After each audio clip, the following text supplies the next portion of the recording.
তো স্ক্রিনে যদি সুপারস্টার বলে তার ছবি হিট টানা হিট দিয়ে যাচ্ছে তাকে সুপারস্টার বলা যায়, টানা হিট দিয়ে যাচ্ছে।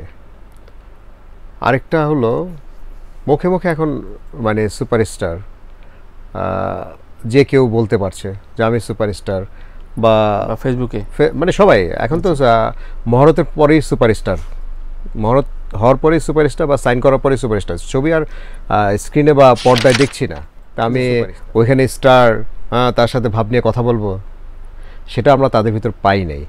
যেরকম মান্না ভাইয়ের ভিতরে পাই নাই, কাঞ্চন ভাইয়ের ভিতরে পাই নাই, রুবেল ভাইয়ের ভিতরে পাই নাই, আরও যারা সিনিয়র আর্টিস্ট আছে তাদের ভিতরে আমরা দেখি না এটা। ইদানিংকালে যারা আছে তাদের ভিতরে অনেকটাই দেখা যায় যে হিরো, স্টার, সুপারস্টার তাদের ধারে কাছেও নাকি যাওয়া যায় না, এরকম একটা ব্যাপার। যে কেন প্রেম, এটা আমাদের ডিরেক্টররা শেখাতো, যে আগেকার ডিরেক্টর যারা ছিলেন অভিনয় করতে গেলে দুজনে কথা বলো, প্রেম করো, মানে এই যে একটা ফোর্স করতো, তখন বলতো আসলে প্রেম করলে কি হবে, তাদের কাজটা এমন মনে হবে যে প্রাণবন্ধ, যে হ্যাঁ না তারা রিয়েল করছে, যেটাকে অভিনয় যেন মনে না হয়, ওইটা ছিল আমাদের। কিন্তু যে প্রেম করে ব্যক্তিগত যে ব্যাপারটা, সেটা আমরা খুব একটা প্রাধান্য দিই।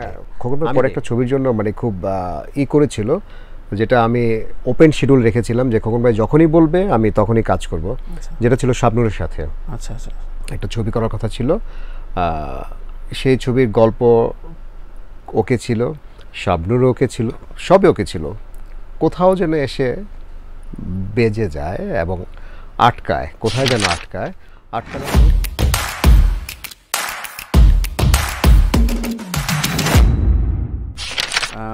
আমরা আসলে নারী ছলনাময়ী নাকি ফিল্মের নারীরা আলাদা, এইসব প্রসঙ্গে ছিলাম। That's interesting part. সো এত বছরের একটা জার্নি, আপনার কোনো নায়িকার সাথে প্রেম হয়নি, এটা তো এ ধরনের এত বড় মিথ্যা কথা বললেন না আজকে। আসলে না, একটা জীবন পার হয়ে যাওয়ার পর এগুলো বলে অনেকেই, ঠিক আছে, কিন্তু আপনি মানে একটা পর্যায়ে ফল ইন লাভে গেছেন না, সেটা আপনি ডিস্টার্ব করেছে কিনা আমি আপনাকে সহজ করে দিই। প্রেম তো মানে করি নাই বলে একদম বলা যাবে না। Thank you. প্রেম করেছি কাজের জন্য, এই যে আবার কাজের জন্যই প্রেম। যে কেন প্রেম, এটা আমাদের ডিরেক্টররা শেখাতো, যে আগেকার ডিরেক্টর যারা ছিলেন অভিনয় করতে গেলে দুজনে কথা বলো, প্রেম করো, মানে এই যে একটা ফোর্স করতো, তখন বলতো আসলে প্রেম করলে কি হবে, তাদের কাজটা এমন মনে হবে যে প্রাণবন্ধ, যে হ্যাঁ না তারা রিয়েল করছে, যেটাকে অভিনয় যেন মনে না হয়, ওইটা ছিল আমাদের। কিন্তু যে প্রেম করে ব্যক্তিগত যে ব্যাপারটা, সেটা আমরা খুব একটা প্রাধান্য দেই নাই, আমি দেই নাই। এমনিতে আপনার ক্যারিয়ার স্ক্যান্ডাল একেবারেই কম।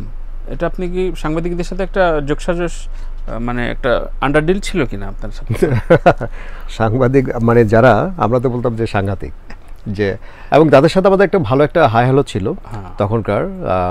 অনেকেরই মানে আমাদের যারা তার মাঝে ছিল তারা অনেকে চলে গেছে, যেরকম আওলাদ ভাই, মানে শরীফ ভাই ছিলেন, জুটন ভাই ছিলেন, তারপরে রানা ভাই এখনো আছে একজন, ছায়াছন্দের ছিলেন, চিত্রালিতে একজন ছিলেন ফটোগ্রাফার, বেল্লাল ভাই।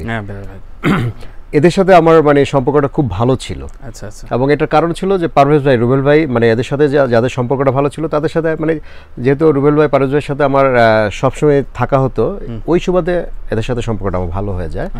এবং এখন যেরকম নবীন ভাই আছে, তারপরে তুষারাদিত্য আছে, কামরুজ্জামান বাবু আছে, মানে এরা আমরা কয়েকজন মিলে একটা আড্ডা মারতাম আপনার স্টেডিয়ামে। আচ্ছা আচ্ছা। এটা কাজের ফাঁকে, যে কাজ নাই তারা সবাই গিয়ে সন্ধ্যার সময় মাস্টার মজিব তার দোকানে, এইসব আড্ডাতে নাকি অনেক নায়িকাকে উঠানো হতো, নামানো হতো। ওটা তো আর আমরা পারতাম না, ওটা আপনাদের হাতে ছিল, যারা সাংবাদিক তাদের হাতে ছিল, কাকে উঠাবে কাকে নামাবে ওটা তারা করতো। আমরা শুধু মানে শুনতে, মানে শোনার ভাগী হতাম। আচ্ছা, এই আর কিছু। এটা তো বলেন যে আসলে জুটি বা একসাথে বেশ কিছু কাজ করেছেন জুটি বেঁধে, সেই জায়গাগুলো একটা ডিমান্ড ছিল নাকি আপনাদের একটা রেফার ছিল, যে আমি থাকলে হচ্ছে ও থাকলে কমফোর্ট, কক্সবাজারে একটু বাকি সময়টা ভালো কাটে? না না না, বাট অন স্ক্রিনে আপনাদের একটা ডিমান্ডও তৈরি হচ্ছে, এই ব্যাপারগুলো, কেমিস্ট্রিগুলো কীভাবে বুঝতেন? আমি যেটা মনে করতাম যে কাজ করতে গেলে কে আমাকে মানে শিডিউলটা ভোগাচ্ছে না। আচ্ছা। কারণ আমার শিডিউলের সাথে কে অ্যাডজাস্ট করছে, আমি তাকে প্রেফার করতাম। এবং শুধু আমি প্রেফার করলেই হবে না, প্রোডাকশন চাচ্ছে কাকে, প্রযোজক চাচ্ছে কাকে, মানে দর্শক ডিমান্ডটা কার, সেদিকেও ফোকাস করা হতো। যে আমি কাজ করতে গেলাম, আমি একজন নতুন মেয়েকে নিলাম, তার পিছনে সময় দিতে দিতে দেখা গেছে 5 থেকে 7 দিন আরও আমি তো ক্লান্ত, মানে আমার অভিনয় বা আমার কাজের জায়গা থেকে আমি আবার নিচের দিকে চলে যাব, বা যে টাইমে আমরা আসছি, কারণ সব জায়গায় ছিল ব্যয়বহুল। আমরা কক্সবাজার গেলে প্রতিদিন একটা খরচ হতো, তো এখানে যদি একটা নতুন নায়িকার জন্য 1 দিন 2 দিন কিন্তু 7 দিন নষ্ট হবে, সেটা কোনো প্রযোজকই চাবে না। আর তখন একটা দিন নষ্ট করতে কেউ চাইতো না। সর্বাধিক কাজ করেছেন কার সাথে, কাকে নিয়ে? আমার তো অনেক নায়িকার সাথে কাজ হয়েছে। তারপর বলেন না। তার মধ্যে সাহারা ছিল, নদী ছিল, পলি ছিল। তো সেক্ষেত্রে আপনার সাহারা বা আপনার নদী, সাহারার সাথে অনেকগুলো কাজ আপনার খুবই সাকসেসফুল জার্নি করেছে। খোকন ভাই প্রসঙ্গে আসি, খোকন ভাইয়ের সাথে আপনি যখন একটু আলাদা বাইরে কাজ করলেন, তখন কি খোকন ভাই কোনো অভিমান বা কোনো রকম কিছু ছিল কিনা, না কেন ব্লেসিংসই ছিল ব্যাপারটা? না, সে দেখা হলে আমি তার থেকে একটু দূরে থাকতাম, কারণ আমি যখন খোকন ভাইয়ের কাছ থেকে বাইরের প্রোডাকশনের কাজ শুরু করলাম, তখন আসলে আমার কাছে দুনিয়াটা কেমন জানি মনে হচ্ছিল। যে প্রোডাকশনে কাজ করেছি সেখানে একটা সিস্টেম ওয়াইজ কাজ হতো।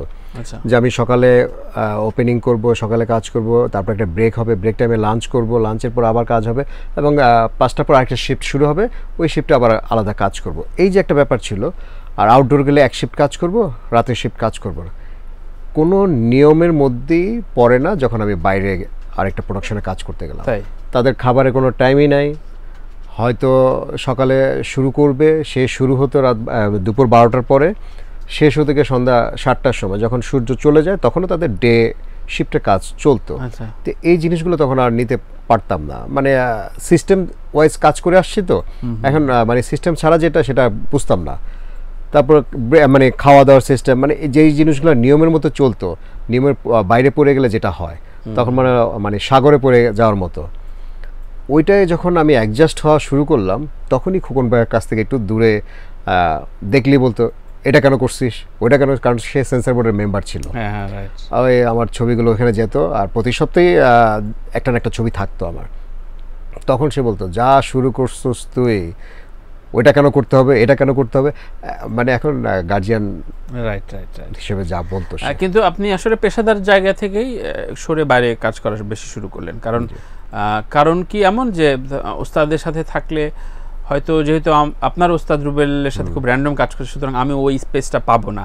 পাশাপাশি পেশাদার জায়গায় আপনার যে মানি ডিমান্ড, সেটাও তো আসলে খোকন ভাইয়ের কাছ থেকে আপনি চাইবার সাহস করতে পারবেন না, যেটা বাইরে করতে পারেন। খোকন ভাইয়ের কাছে, মানে খোকন ভাই পরে একটা ছবির জন্য মানে খুব করেছিল, যেটা আমি ওপেন শিডিউল রেখেছিলাম, যে খোকন ভাই যখনই বলবে আমি তখনই কাজ করব। যেটা ছিল শাবনুরের সাথে একটা ছবি করার কথা ছিল। সেই ছবির গল্প ওকে ছিল, শাবনুরও ওকে ছিল, সবই ওকে ছিল। কোথাও যেন এসে বেজে যায় এবং আটকায়, কোথায় যেন আটকানোর পর খোকন ভাই মানে আটকায় যায়, যে কারণে ওই ছবিটার মুখটা দেখা হয় নাই। আর আমার খুব ইচ্ছে ছিল, যেহেতু অ্যাকশন হিরো, হ্যাঁ প্রাথমিক না, মানে অলরেডি সব কিছু ডান হওয়ার পরও ছবিটা কেন হলো না, সেটার আমি খুঁজতে যাই নাই। এই জন্য যাইনি, খোকন ভাই একটা কথা বলছে, আর কিছু জানার দরকার নাই। যেহেতু সেই কথা বলছে আর কিছু জানার দরকার নেই, তার মানে তার কোনো প্রেশার ছিল, আমি এটাই মনে করি। যে জন্য আমি আর কিছু ফিল করিনি। তারপর আমি আমার কাজে। আচ্ছা আলেকজান্ডার বো, আপনার কাছে শুনতে চাই, এটা কমন প্রশ্ন, কয়েক পর্ব ধরে রাখছি, সুপারস্টার এই শব্দটার সংজ্ঞা কি আপনার কাছে? সুপারস্টার শুধু স্ক্রিনে যদি সুপারস্টার বলে, তার ছবি টানা হিট দিয়ে যাচ্ছে, তাকে সুপারস্টার বলা যায়, টানা হিট দিয়ে যাচ্ছে। আরেকটা হলো মুখে মুখে এখন মানে সুপারস্টার যে কেউ বলতে পারছে যে আমি সুপারস্টার, বা ফেসবুকে মানে সবাই এখন তো মহরতের পরেই সুপারস্টার, মহরত হওয়ার পরেই সুপারস্টার, বা সাইন করার পরেই সুপারস্টার। ছবি আর স্ক্রিনে বা পর্দায় দেখছি না, কিন্তু সুপারস্টার। তো এখনকার সুপারস্টার আগেরকার সুপারস্টার এক না। আগেকার সুপারস্টার হতে হলে বহু কাঠখড় পোড়ায় তারপর আসতে হতো, একটা না 10 থেকে 12টা ছবি তার হিট শুধু হিট না, বাম্পার হিট যেটাকে বলা যেত, তখন তাকে স্টার বলা যেত, সুপার স্টার বলা যেত না। এখন সুপার স্টার একটা তকমা, আর কিছুই না। দারুণ বললেন। কিন্তু আপনারা যখন কাজ করেছেন তখন একই সাথে এরকম একাধিক সুপারস্টার বিলং করতো। আপনি ছিলেন, রুবেল ভাই, মান্না ভাই থেকে শুরু করে, এই আপনাদের সিনিয়র বা সমকালীন তারকাদের সাথে, সহশিল্পীদের সাথে সম্পর্কটা কেমন ছিল বেসিক্যালি? আসলে তখন তাদেরকে পেয়েছি বিধায় আমরা এখন মানে ওইটাকে মনে করি যে তারা যদি বলতো সুপারস্টার, তাদের সামনে যেতে পারতাম না। তারা কিন্তু শুধু মানে সুপারস্টার না, তারও উপরে যদি থাকে তখন তারা ছিল এটা। কিন্তু আমি এফডিসির ভিতরে আমরা কাজ করছি, এক হিরো আসছে, আরেক হিরো আসছে, তার কাছে আমি সুপারস্টারগিরি দেখানোর তো আমার কিছু নাই, কো আর্টিস্ট। তা আমি ওইখানে স্টার, তার সাথে ভাব নিয়ে কথা বলবো, সেটা আমরা তাদের ভিতর পাই নাই। যেরকম মান্না ভাইয়ের ভিতরে পাই নাই, কাঞ্চন ভাইয়ের ভিতরে পাই নাই, রুবেল ভাইয়ের ভিতরে পাই নাই, আরও যারা সিনিয়র আর্টিস্ট আছে তাদের ভিতরে আমরা দেখি না এটা। ইদানিংকালে যারা আছে তাদের ভিতরে অনেকটাই দেখা যায় যে হিরো, স্টার, সুপারস্টার, তাদের ধারে কাছেও নাকি যাওয়া যায় না, এরকম একটা ব্যাপার।